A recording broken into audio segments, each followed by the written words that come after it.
servitude. Bonjour, bonsoir. C'est selon. Le 12, le 15, le 18. Je ne sais pas, je ne sais plus. Mais qu'importe. Ce qui est sûr, c'est que c'est au mois de juillet 1845 à Paris.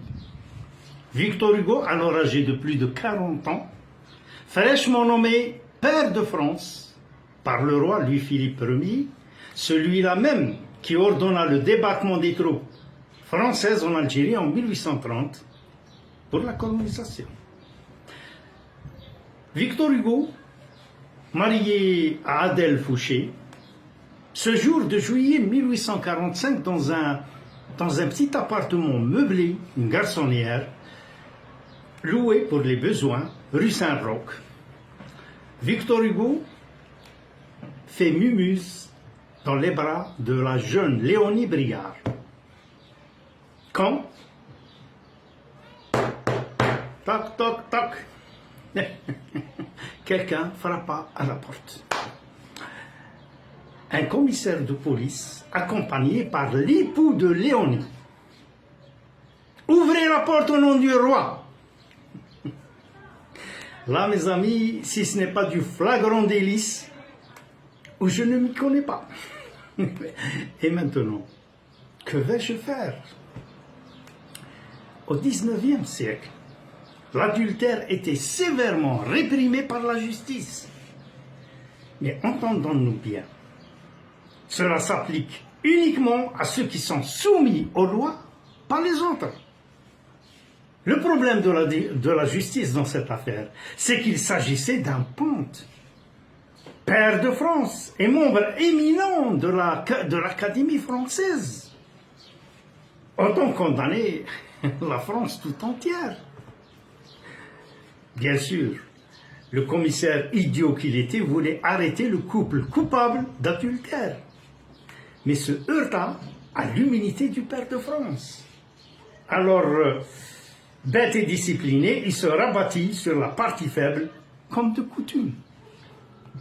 Hugo fit valoir son intouchabilité et rentra tranquillement chez lui, laissant la jeune Léonie en main de la maréchaussée, c'est-à-dire dans la gadoue.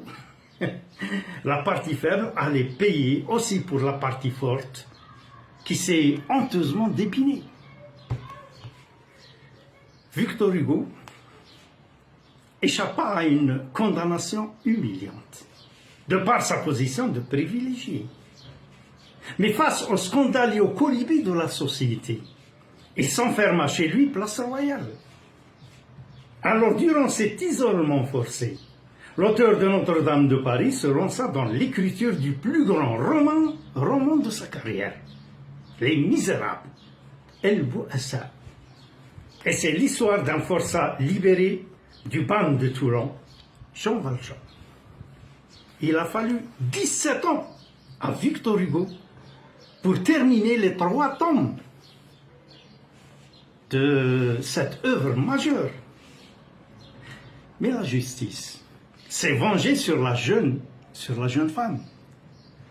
Elle, la justice, bien sûr, a été moins clémente pour Léonie.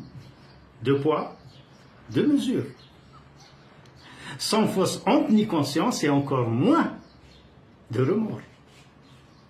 Dans une communauté d'hommes créée par l'homme pour les hommes seulement. Suite à l'affaire, elle fut incarcérée 2 mois à la prison Saint-Lazare. La jeune Léonie n'était ni pair de France, ni membre de l'Académie française. Une simple citoyenne soumise à toutes les lois, taillable et corvéable à l'extrême. Autant dire une esclave du système. Après ces 2 mois de prison, elle fut envoyée dans un couvent. Autant dire dans une autre prison. Donc, au vu de tout ça, on peut dire et prétendre que l'œuvre Les Misérables est née d'un adultère. Le XVIIIe siècle fut le siècle des Lumières en France, parce que beaucoup de génies de la culture française se sont retrouvés en même temps à cette époque.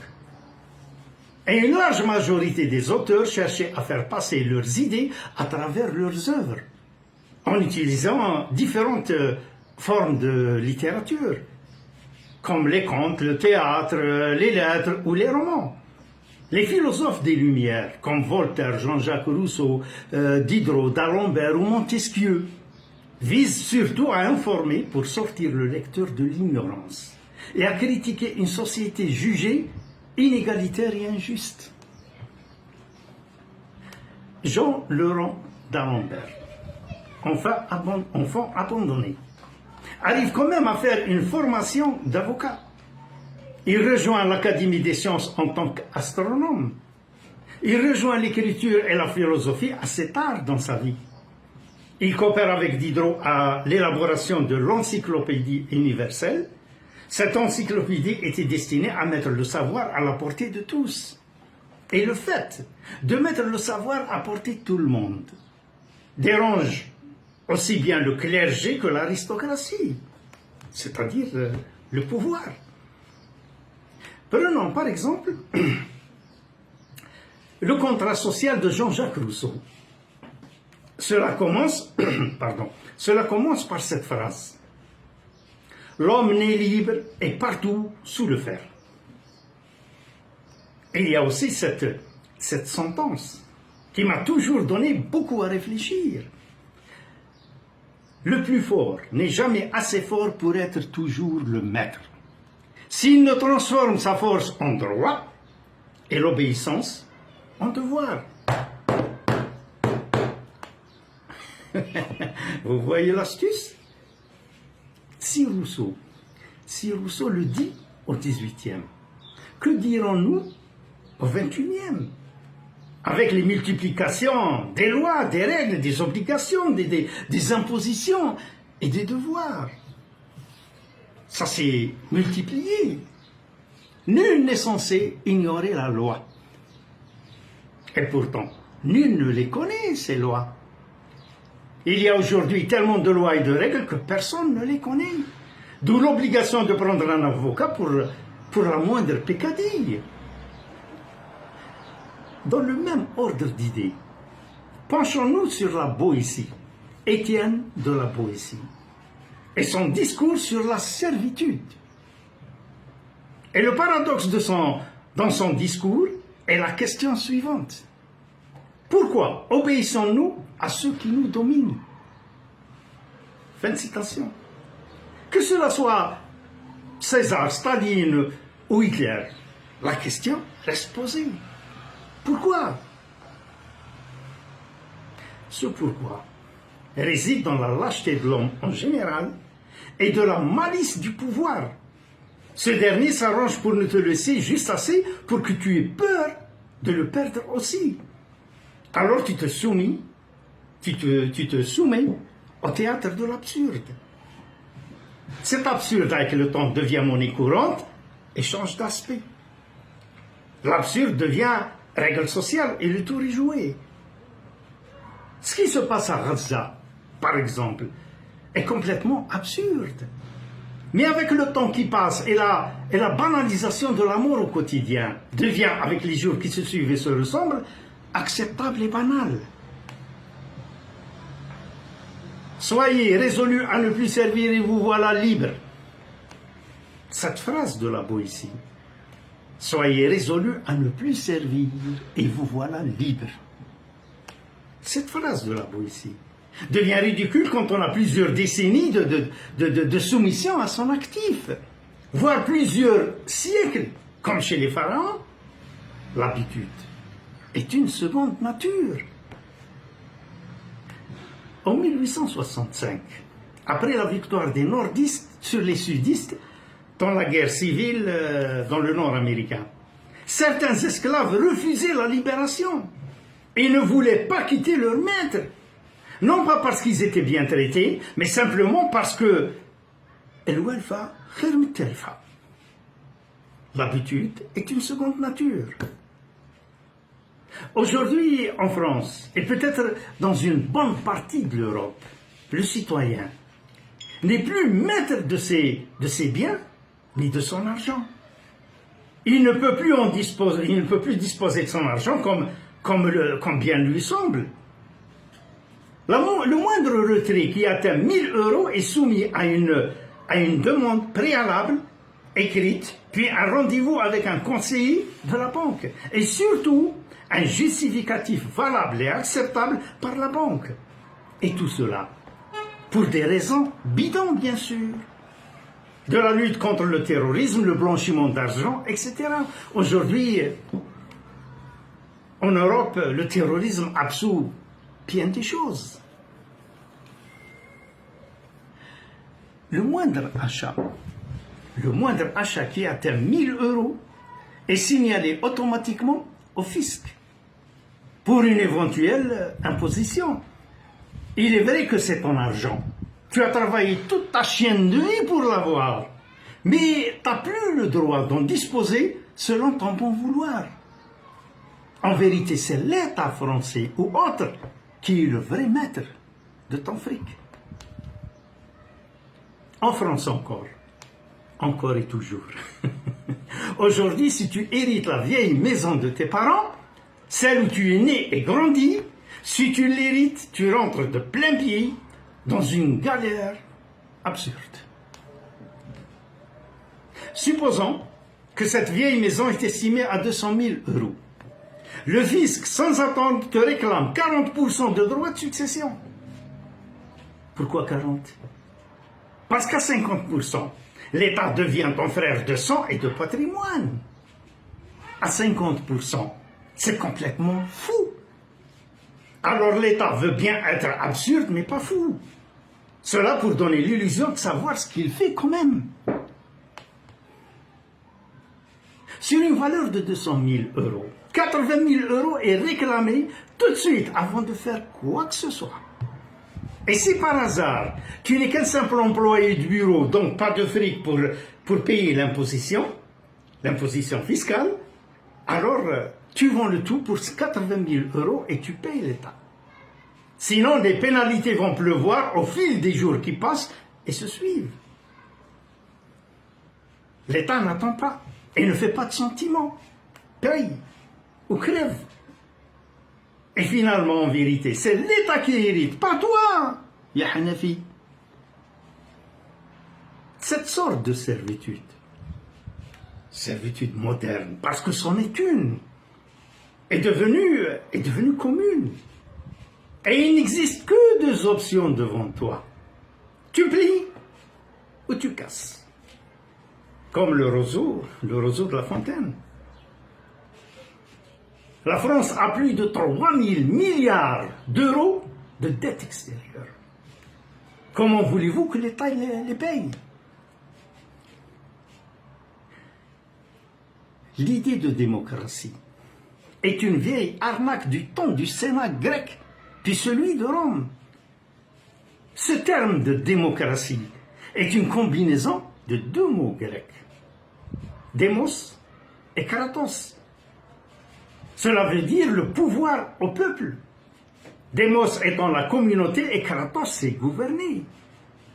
A-t-on déjà vu le pouvoir aux mains d'une population dans une démocratie? Même aux USA, qui se veulent les champions de la démocratie, le pouvoir n'a jamais été aux mains des peuples. Au XVIe siècle, Étienne de la Boétie avait déjà compris l'illusion de la démocratie. Et il disait, nous donnons nous-mêmes le pouvoir à des représentants qui vont utiliser ce pouvoir pour nous asservir et faire de nous des esclaves. Fin de citation. Cela s'est vu au fil de l'histoire, du premier pharaon à Pol Pot. Donc il est impensable de donner le pouvoir au peuple. Il ne saurait quoi en faire. Regardez par exemple le monde carcéral. Les pensionnaires de ce monde-là subissent de pénibles misères de toutes sortes. Au lieu de s'entraider pour la rendre moins difficile, ils ne trouvent rien de mieux que de la rendre encore plus pénible, en se bouffant le nez les uns des autres. Donc cette image se rapporte au comportement sociétal, et cela donne, si vous donnez un pouvoir quelconque au peuple, c'est provoquer le chaos. Vous savez, le mensonge est un mécanisme évolué. C'est aussi un mécanisme de survie. Certains animaux montent pour survivre. Par exemple, le mimétisme, comme celui du caméléon des serpents, est un mensonge de défense, mais aussi pour certains un moyen d'attaque. Mais l'homme est le seul à avoir fait de ce mécanisme un art. Prenons par exemple l'œuvre de Machiavel, Le Prince. Ce n'est pas une œuvre qui parle de justice, de droit ou de bon sens. C'est plutôt un guide. C'est le parfait guide du pouvoir. Une œuvre d'une sombre perversité utile. C'est une discussion entre un homme qui enseigne à un prince comment séduire les foules, comment prendre le contrôle, comment écraser les adversaires par la raison d'État. Les faibles, les timorés, les tièdes, les sentimentaux et les moralistes n'ont rien à faire avec le pouvoir. Hitler, sans aucun doute, a bien étudié Machiavel. Tu piétines ton enfant, le fruit de tes entrailles, pour arriver au pouvoir. Tu immoles ta femme pour t'asseoir sur le trône. Vous n'avez qu'à poser la question à Sarkozy, il en connaît un large rayon. Aujourd'hui, la lourde machine judiciaire peut facilement, à tout moment, te laminer. Pour un pet de souris ou une erreur judiciaire même. Tout le monde dans le monde est coupable jusqu'à preuve du contraire. Voilà la réalité. L'œuvre de Kafka, Le procès, est tout indiqué pour illustrer cette idée. L'ouvrage commence par l'arrestation d'un homme sans histoire. Un homme ordinaire qui lui arrive une chose extraordinaire. Mais pourquoi extraordinaire? Du moment que c'est usuel et que ça peut arriver à n'importe qui. L'homme est un simple employé, sans secret ni aucune dimension. Il est arrêté chez lui très tôt le matin à sa sortie du lit. On lui annonce simplement qu'il est en état d'arrestation. Pourquoi? Pour quel motif? Nul ne le sait. Même pas ceux qui procèdent à son arrestation. On leur a donné l'ordre de l'arrêter, petits disciplinés, ils obéissent sans poser de questions. Ici, il n'y a même pas l'intelligence artificielle. De simples boutons, on appuie dessus et ils réagissent à l'impulsion. Sans poser aucune question, même pas à eux-mêmes. Ce matin-là, la vie de cet homme bascule dans le côté obscur, happée par la lourde machine juridico-administrative. Et elle est sur le point de l'anéantir. Il se retrouve dans un procès auquel il ne comprend rien. Chose extraordinaire, même les magistrats autour de lui semblent ignorer complètement ce qui les anime. Et c'est là toute la force de l'esprit kafkaïen. Jusqu'au moment où la victime de guerre lasse se laisse emporter par la lourde machine après avoir épuisé toutes les tentatives possibles et imaginables pour refaire surface. Il faut un Kafka pour imaginer un théâtre aussi absurde. Et pourtant, aujourd'hui, n'est pas si absurde que ça, puisqu'on accepte ce genre de théâtre. Dans cette œuvre, Kafka piège tout le monde. Car finalement, c'est une pénible et oppressante descente dans un système déshumanisé, où chercher la vérité équivaut au Saint Graal. Kafka ne parle pas d'un accusé sans mobile, il parle d'un système absurde, tout comme Jean-Jacques Rousseau, avec le contrat social. Pierre le Grand, tsar de toutes les Russies, torture son fils, son propre fils, jusqu'à la mort. son unique enfant, l'héritier du trône de Russie. Et finalement, il est mort sans laisser d'héritier direct. Les gens de pouvoir, dans l'histoire, usent et abusent de ce droit. Et l'idéal n'existe pas, sauf certaines exceptions historiques tellement rares qu'il serait futile d'en parler. Cincinnatus, Nelson Mandela, José Mujica, Angela Merkel. J'arrête là, parce que justement, c'est très rare. Aucune communauté au monde n'a eu de pouvoir. Le Sénat grec avait beaucoup de pouvoir, celui de Rome aussi, mais le Sénat n'est pas le peuple, et il ne l'a jamais été. Le Sénat représente le peuple, mais ce n'est pas le peuple. Là, nous rejoignons ce qu'avait dit la Boétie. Nous donnons nous-mêmes le pouvoir à des représentants qui vont l'utiliser pour nous asservir et faire de nous des esclaves. Point. La vérité, c'est ça. C'est toute la réalité. Quand une communauté prend le pouvoir et l'exerce pour le peuple et au bénéfice du peuple seulement, cela se termine souvent par le chaos et le bain de sang. Robespierre avait envoyé des milliers de personnes à la guillotine au nom du peuple. Et nous savons tous la finalité du directoire révolutionnaire en France. Regardez ce qui se passe au Soudan. 2 hommes s'affrontent pour le pouvoir. Et c'est tout le peuple et le pays qui en souffrent, ainsi qu'en Libye. Donc la démocratie étant le système le moins pire, votons pour cette idée dans la mesure où elle existe, pas dans toute l'Europe, mais disons dans certains pays européens. Roméo et Juliette, une histoire d'amour qui est devenue un symbole. Une trame d'amour qui se termine dramatiquement par la mort du couple mythique. Mais au-delà de l'idée d'amour, il y a en transparence aussi l'idée de la réconciliation des 2 plus grandes familles de Vérone, devant les cadavres de leurs enfants. Cette tragédie nous rappelle qu'il faut qu'à chaque fois, la mort tragique des innocents pour que les nations se réconcilient.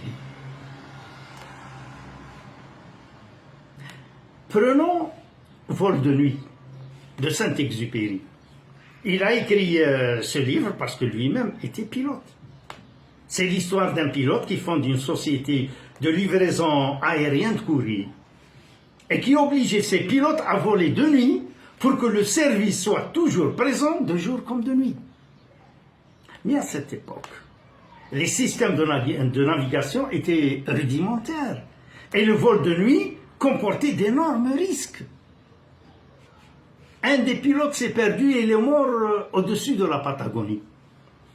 Le patron de la société considéra la perte du pilote comme justifiée et acceptable au vu du défi et de l'enjeu. L'épouse du pilote disparu était sur le tarmac. Elle était sur le tarmac et attendait le retour du père de ses enfants. Et le boss n'a trouvé aucune formule pour atténuer la douleur de cette femme. Si vraiment la mort était justifiée, pourquoi ne pas le dire à l'épouse? Revoyez le film « Faut sauver le soldat Ryan ». Une vieille veuve qui n'avait que 3 garçons et qui toute sa vie ne tournait qu'autour d'eux. Pendant la Deuxième Guerre mondiale, elle avait déjà reçu 2 avis de décès pour 2 de ses enfants. Et le 3e était au front. Le troisième était au front. Quand les responsables des troupes furent mis au courant de ce que la vieille risquait de recevoir un 3e avis, chose inacceptable et insupportable, Donc, ordre fut donné pour sauver le soldat Ryan. Contrairement à Saint-Exupéry, moi je pense et je crois qu'aucune raison ni aucune guerre ne peut justifier la mort d'un seul homme. Je sais que dans cette opinion, je suis grandement minoritaire. Et je sais aussi qu'il n'y a que ceux qui n'ont jamais fait la guerre qui peuvent en parler avec des involtures. Il y a énormément de gens qui soutiennent qu'il faut la mort par millions pour avoir la victoire. Il y a aussi, je vous dirais, d'illustres écrivains qui parlent de choses qu'ils n'ont jamais connues et qui pourtant soutiennent que c'est la réalité vraie. La Divine Comédie, par exemple, de Dante, je pense que c'est une sorte d'allégorie qui veut dire une chose, alors qu'en vérité, elle désigne toute autre chose. Dans cette œuvre, Dante nous expose les trois royaumes après la mort. Le purgatoire, l'enfer et le paradis. Et il classe les suppliciés par importance de délit. La question qui se pose, d'où lui viennent ces informations? A-t-il été dans l'au-delà pour venir nous conter Fleurette? Voilà pourquoi je tiens cette œuvre pour ce qu'elle est. Une divine comédie, sans plus. Mais une œuvre quand même, et je lui rends cette justice. Nous avons dans le monde arabe, par exemple, du liste et de grands artistes qui ont chanté le véritable amour, le grand amour, et qui pourtant ne l'ont jamais connu. Abdel Halim Hafez, Kulthum, Mohamed Abdel Wahab, Farid Al-Atrash. Ils ont chanté l'amour avec une telle conviction qu'on a l'impression qu'ils l'ont vraiment connu et qu'ils ont souffert de cet amour. Abdel Halim était malade depuis son jeune âge, il n'a jamais connu de grand amour.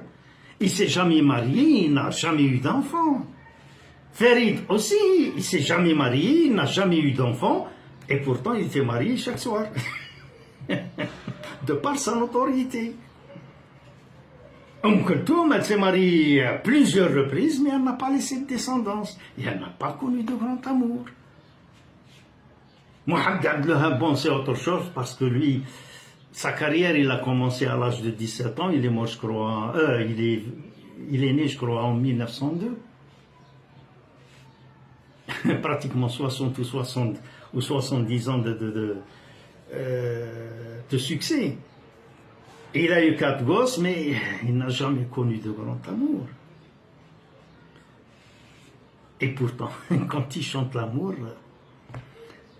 ça laisse l'auditeur béat. Enfin, pour terminer, je souhaiterais revenir à ce cher Jean-Jacques Rousseau. Si maintenant, les plus grands philosophes n'ont en réalité aucune philosophie, ni sociale, ni familiale, que peut-on dire du commun des mortels? Jean-Jacques Rousseau n'est pas isolé dans son cas. Génie des Lumières du XVIIIe, philosophe de premier plan, il publie coup sur coup, en 1762, le Contrat social et un autre livre, Émile ou de l'éducation. Ce dernier livre est un traité d'éducation. Dans ce livre, Jean-Jacques Rousseau fait l'éducation des parents pour qu'ils éduquent mieux leurs enfants. Il veut éduquer la société pour qu'elle éduque mieux ses rejetants. Lui, le grand philosophe, qui a eu 5 enfants, tous abandonnés à l'hospice. Il a abandonné ses enfants, puis il a écrit un livre pour expliquer à la société comment faire pour bien éduquer ses enfants. Il abandonne ses 5 enfants, les uns après les autres, sans aucune reconnaissance, et sans jamais les revoir. Quel monstre peut faire une telle chose?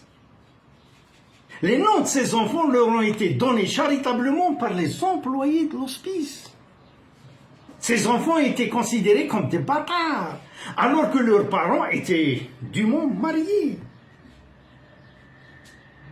Jean-Jacques Rousseau dépose son bébé sur le parvis de l'hospice et s'en va sans aucun regard en arrière. Et cet homme est considéré comme un des plus grands philosophes de son temps. Bien sûr, des années après sa mort, ses confessions ont été publiées comme il le voulait lui. Il avait donné instruction à son éditeur de publier ses confessions après sa mort.